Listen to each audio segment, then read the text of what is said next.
Just seen, Princess Leonor lavish 2025 wedding leaves Spain in tears. It was a morning Spain will never forget. The skies over Madrid were bright and golden, but the air carried something heavier, emotion.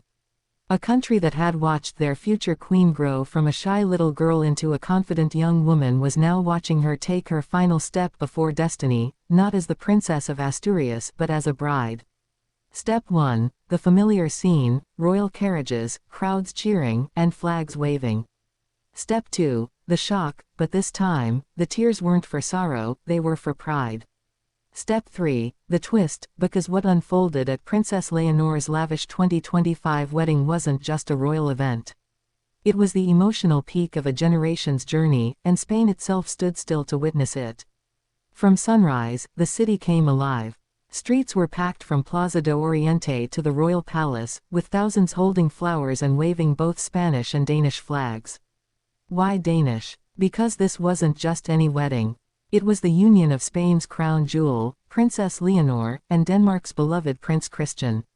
Two nations, two dynasties, and two young hearts finally united. But as the golden carriage rolled through Madrid's streets, the real story wasn't the jewels or the gowns. It was the emotion. People cried, not out of sadness, but because they knew this moment marked the end of an era and the beginning of something new.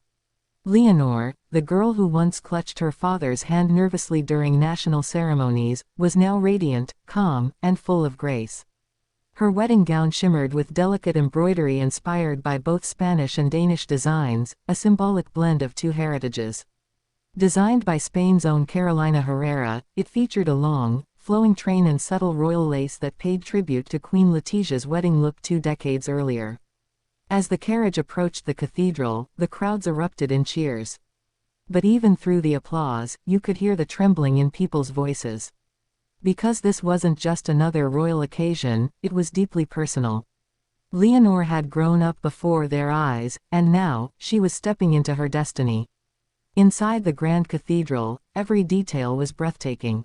The music, a mix of Spanish classical compositions and soft Nordic melodies, filled the hall. The walls glistened with golden light. Foreign dignitaries, European royals, and global leaders sat side by side, witnessing the most anticipated royal event of the decade. Then, the moment that took everyone's breath away, when King Felipe entered, walking beside his daughter. His eyes glistened. The man who had carried the weight of a nation now looked simply like a father, proud, emotional, struggling to hold back tears. Queen Letizia watched from her seat, her hand pressed to her heart, her expression caught between joy and nostalgia. When Leonor reached the altar, she turned toward Prince Christian, and that single look said everything. The same spark that had begun years ago at international royal gatherings had now grown into something powerful, unstoppable. Christian, tall and composed, smiled with a calm that seemed to steady Leonor herself. The ceremony began, and with each word spoken, the emotion deepened. When Leonor's voice broke slightly during her vows, "Te prometo amor, respeto, y compromiso para toda la vida," the audience went silent.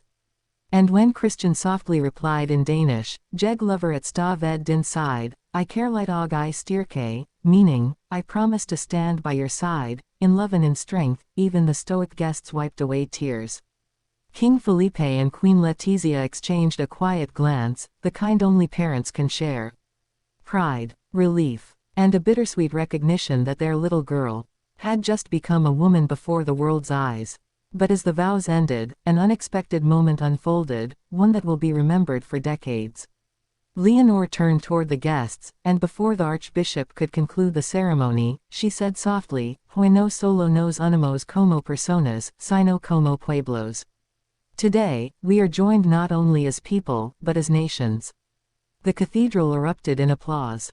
That sentence, simple but powerful, summed up the spirit of the day. As the couple walked out, hand in hand, the world outside roared in joy. The sound was deafening, bells ringing, crowds chanting, "Viva España!